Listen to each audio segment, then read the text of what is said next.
যে পাহাড়ি রাস্তায় এই ধরনের কাজ হয়, সেই হিসেবে ছিনতাই হয়, তখন আমরা আমার পুরো জান হাতে চলে আসছে। ওই লোকটা পড়ে গেছে, ওই লোকটা যে এই লোক সেটা আমি আর জানতাম না, যার কারণে আসসালামু আমি আলাইকুম গাইস, আমি শাহজুল বেড়ি, আমাকে আপনারা সকলে চেনেন জানেন। বাট আজকে যেই কথাটা বা যেই ব্লগটা করতে যাচ্ছি সেটা আসলে নতুন একটা অভিজ্ঞতা, এবং যেটা সারা জীবন বইতে পড়েছি, শুনেছি মানুষের কাছ থেকে দেন।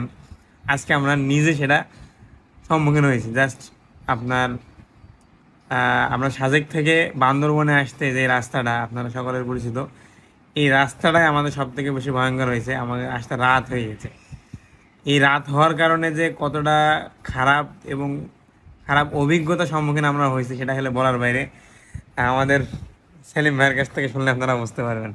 ভাই কোনটা আসলে কি, মানে আমাদের আজকের যে অভিজ্ঞতাটা হলো, আধা ঘন্টা আগেও আমরা যে যানটা হাতে করে নিয়ে আসছি, এটার একটু বলেন। আসলে বিভিন্ন ভিডিও দেখেছি যে পাহাড়ি রাস্তায় মোটরসাইকেল কাজ হয়ে পড়ে থাকে, মানুষ পাগলের মতন শুয়ে থাকে। তা বাস্তবতা আজকে কিছুটা দেখলাম। যেমন আমরা ওটা নলছড়ি না পানছড়ি বলে, ওখান থেকে যেমন আপনার লিচু বাগান। লিচু বাগান থেকে যখন ফেরিতে উঠি, তখন একজন সাংবাদিক পরিচয় দিয়ে সে জিজ্ঞাসা করছে কোথায় যাবেন। আমরা বললাম যে আমরা বান্দরবন যাব। তারপরে উনি বলছে যে বান্দরবন আপনাদের তো ওখানে রাত হয়ে গেছে, সেনাবাহিনী ক্যাম্পে আপনাদেরকে ধরবে। তো আমি ফোন করে বলে দিচ্ছি ওখানকার মেজরকে। উনি সাথে সাথে মেজরকে ফোন দিয়ে বলে দিল যে এখান থেকে 4টে মোটরসাইকেল যাচ্ছে, ওনাদেরকে একটু ছেড়ে দিন। এরপরে উনি ফোন দিয়ে এ কথা বলে উনি পরিচয় দিল আমাদের সাথে যে আমি সাংবাদিক সুমন। বলে আমার কথা বললে ছেড়ে দেবে, অত অঞ্চলে যে যে যাই বলুক আমার নাম বলবেন ছেড়ে দেবে। আর উনি নাম্বারটা দিয়ে দিল। দেওয়ার পরে আমরা একসাথে আসলাম, ফেরিতে আসলাম। উনি ওই ফেরিতে একসাথে পার হলাম। হওয়ার পরে উনি যখন আমরা আবার ফেরি পার এসে একটু দাঁড়াইছি, উনি আমাদের আগে চলে আসছে। আমরা প্রতিমধ্যে এসে পাহাড়ের মাঝামাঝি এসে দেখছি যে উনি রাস্তার মাঝখানে পড়ে রয়েছে, উনি সহ আর একজন আছে, অ্যাক্সিডেন্ট হয়েছে। এখন আমরা ওই যে পরিচয় হয়েছে সেই সুবিধার্থে আমরা মানে সবাদে ওনাকে ধরে উঠাই দিয়ে, তখন আমার মাথায় একটা জিনিস ঘুরপাক খেলছে যে আমরা তো ইতিপূর্বে ভিডিও দেখছি যে পাহাড়ি রাস্তায় এই ধরনের কাজ হয়, সেই হিসেবে ছিনতাই হয়। তখন আমরা টপ করে ওনাকে রেখে বললাম উনি থাক, আমরা চলে যাই। ওনাকে উঠাই দেওয়া হয়েছে। এখন আর ধরেন উনি আস্তে আস্তে আসুক পরিচিত জায়গা, আমরা চলে আসি। আমরা এক টান দিয়ে চলে আসছি। এখন চলে আসার পরে আবার মানে এক কিছু কথায় ওনার একটা ফাঁদ ছিল।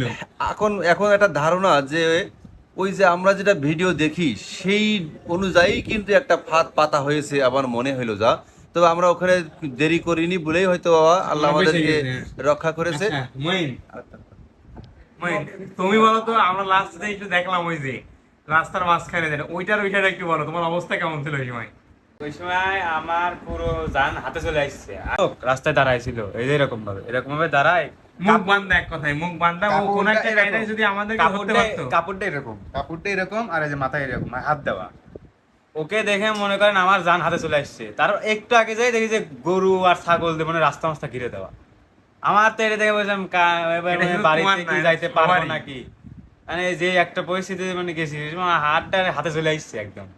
আসলে এই বিষয়ে আমি কি বলবো, সাজেক যারা আসতে চান আসলে তারা দুপুরের ভিতরে অর্থাৎ মাগরিবের আজানের আগে আপনারা যে কোনো কায়দায় সাজেক অথবা সাজেকে কত তো আসছে না, বান্দরবনে ঘুরতে আসবেন, আপনারা পৌঁছে যাবেন বিকালের আগে। মানে সন্ধ্যা হয়ে গেলে আসার দরকার না, ওই পাশে কোনো হোটেল মোটেল কিংবা কোনো জায়গা থেকে যাচ্ছে হবে। মানে সন্ধ্যা হইলেই পাহাড়ি রাস্তায় ঢোকার আর কোনো দরকার নেই। না না না, পাহাড়ি রাস্তায় ঢুকলেই বিপজ্জনক রাস্তা, যেহেতু যে কোনো ধরনের দুর্ঘটনা ঘটতে পারে।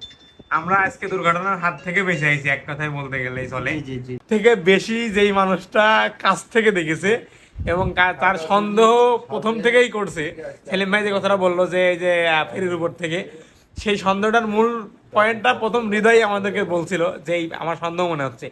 এবং ওই লোকটা যে পাহাড়ের মাঝখানে সে পড়ে গেল, ফার্স্ট হৃদয় বাইক থেকে লেবে ওই লোকটা, আমরা চলে আসছিলাম ওখান থেকে ট্রেনে। হৃদয় কি করছিল ওই সময় বলো তুমি দেখার পরে? আসলে ভাগ্নে যখন আমারে প্রথমে বলে যে এরকম একটা লোকের সাথে পরিচয় হয়েছে, উনি মেজরের কাছে কল দিয়েছে, তখনই আমার মনে খটকা লেগেছে যে টু লাইনই হবে হয়তো।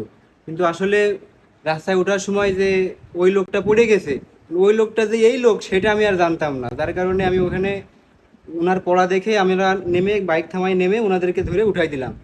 তো আসলে যদি জানতাম যে ওইটা ওই ওই লোকই, তাহলে আসলে আমরা ওখানে দাঁড়াতাম যখন না। চিনতে পারলে জি জি জি ওই চিনার পরে লোকটা, তখন কি করলে? তখন আমি তো আউট, আমি ফেলাই দিয়ে আমি হাওয়া।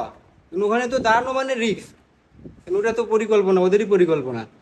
যাই হোক, আপনারা যারা সাজেকে আসতে যাচ্ছেন বা এক কথায় এই যে বান্দরবন বলেন, চট্টগ্রাম বলেন, যেখানে আসতে চান না কেন, অবভিয়াসলি মাথায় রাখবেন যে আপনি যেখানেই থাকেন না কেন, আপনি যেখানেই থাকেন না কেন, যে অবস্থায় থাকেন না কেন, ফাইনালি আপনাকে অবশ্যই হচ্ছে এখানে যে সন্ধ্যার আগেই ক্লোজ করতে হবে। যেখানে থাকেন না কেন সন্ধ্যার আগে রাস্তা ক্লোজ করে ফেলাবেন, তাহলে সব থেকে বেশি ভালো হবে। কারণ আজকে আমরা যে অভিজ্ঞতার সম্মুখীন হলাম, এটা নেক্সট টাইম আর কেউ না হোক সেটা আমরা বলি। আরও একটা কথা আমি বলি এখানে, সে কথা হলো গতকালকে রাত্রে কিন্তু আপনারা নিউজ দেখছেন যে স্বামী স্ত্রী আপনার হচ্ছে এখানে যে বান্দরবানে ঢুকতে পর্যটকে ঢুকতে বাইক অ্যাক্সিডেন্টে মারা গেছে। সেই ভয়টাও আমাদের একটা মাথার মধ্যে ছিল। সব কিছু মিলাই আমরা খুবই খারাপ সময়ের সম্মুখীন হয়েছি এবং খুবই একটা নতুন একটা অভিজ্ঞতার সম্মুখীন হয়েছি। সব কিছু মিলাই আমরা বলতে পারি যে আমাদের জানটা কোনো কায়দায় হাতে নিয়ে আমরা এই যে হোটেলে এসে দাঁড়াইছি। এ হচ্ছে অবস্থা ছিল। একটু ভুল হইতে পারে, সারা জীবনের কান্না।